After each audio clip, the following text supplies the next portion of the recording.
Hey, good morning, everybody. I just want to give you guys some encouraging thoughts today, and I thought I would start with a little bit of a self-deprecation to make you feel better about yourself.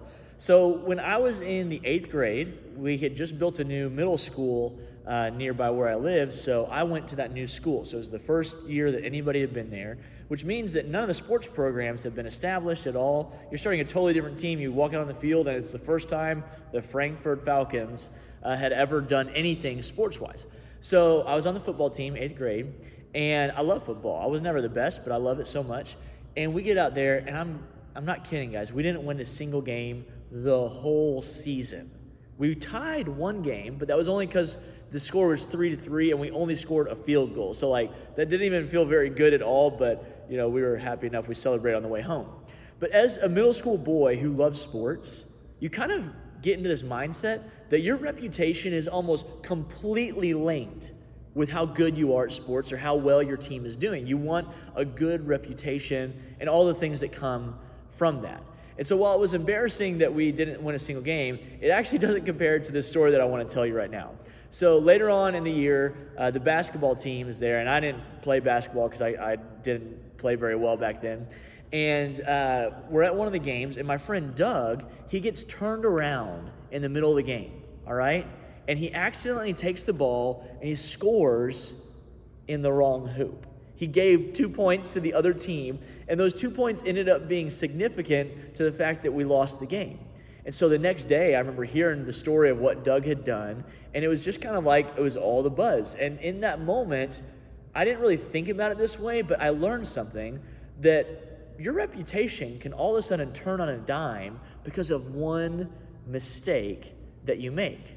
Now, fortunate for Doug and for myself as a person who never won a football game in my 8th grade year, or maybe fortunate for you who has made a mistake and you got a bad reputation because of that mistake, is not going to stay that way forever. It stinks for the time being that it's on people's mind, but your reputation really isn't going to be defined by some silly mistake like that. But sometimes mistakes can be more significant.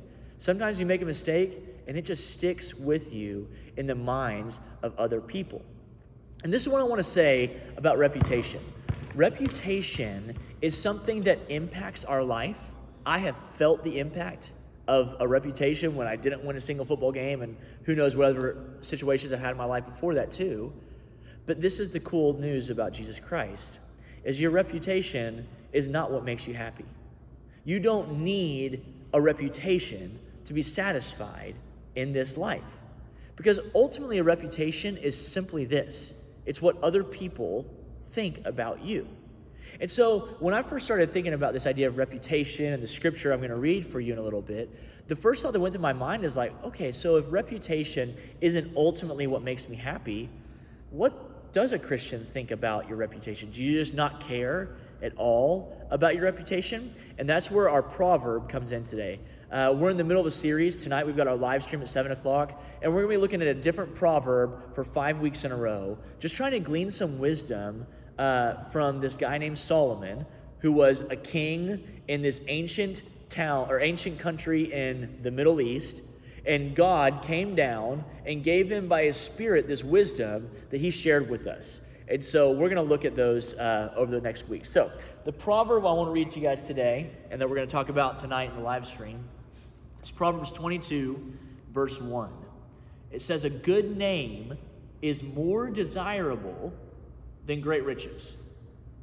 To be esteemed is better than silver or gold." So a good name, reputation. To be esteemed means that people look well at you. And so it has to do with your reputation. He's saying a good reputation is more significant than riches. It's more significant than silver and gold. And the first thing that went through my mind when I read that this week was do I really believe that? Do I actually think that I would prefer to have a good reputation over silver and gold? My dad used to joke, because there's some truth to it, that, money doesn't make you happy, but it sure does help. Or I've heard other people say, money doesn't make you happy, but I'd sure like to try sometime, And it's this idea that money does impact our life. I think he uses that example because it actually is something that we desire, and it does impact our life. But I think he's making a point here that even something that impacts you as much as money, it's not as significant as your reputation. So what does he mean by that? Well, I think very simply what he's saying is that there's a lot of things that can impact your life, but nothing impacts your life more than reputation. Why? Well, reputation has to do with what other people perceive or think about you. And so, if they have a good reputation of you, they're going to let you, I'll use a metaphor here, buy a relationship with them. They'll approve of that transaction because you have built up a wealth of good reputation that you can cash in with a person for a good relationship. But the opposite is true as well. If you've got a bad reputation where people don't trust you and you go into the store of that friendship, do you think they're going to let you purchase whatever friendship they've got to offer? No, they're going to say, you don't have enough money. You don't have enough good reputation for me to give you this relationship. And here's the thing that Solomon can give us some insight into. Nobody had more money than this dude. This guy was the wealthiest person in that ancient time of history. In fact, some historians think he might have, if you were to kind of like fast forward him to different time periods throughout life, some people think he might have been one of the wealthiest men in the world. So he knows what good wealth can bring you into your life. And what he's saying is, it's not even as good as what a good reputation can get you. So don't forget the original point I made. A good reputation isn't what you need to be happy. But if we're going to put the scales out there and say, does money get me more or does a good reputation get me more? What Solomon is saying is, I've had both, and I'm telling you, a good reputation is going to get you more out of life than all the money. And this is where I kind of want to broaden our perspective. A good reputation, which basically means good relationships because people trust you, that's worth more than wealth. It's worth more than whatever notoriety or popularity you might want to have. It's worth more than achieving your dreams. It's worth so much more than so many things. And if anybody could tell us that from experience, it would be Solomon who wrote these Proverbs. And so I just want to encourage you guys, we all have something that at the end of the day, I think we care about more than whether or not we've got a good reputation and trust with people. And I just want to encourage us to reset. Right now is a really easy time to reset because we're not around all these people who our reputation is basically built by what they think.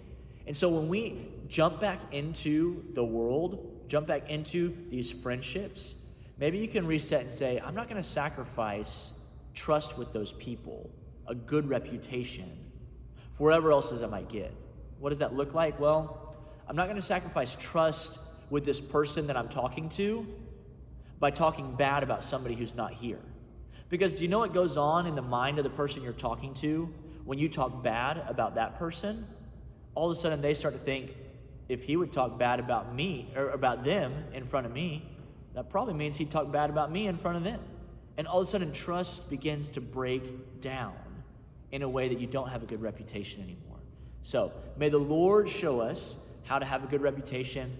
The good news I want to leave you guys with is, even if you've made mistakes, you've broken trust, with God living in you and through you, there is no reputation that can't be repaired in the ways that truly matter.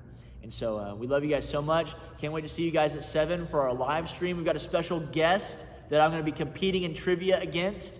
And then we're just going to have a great conversation more about this topic of reputation. All right. Love you. Bye.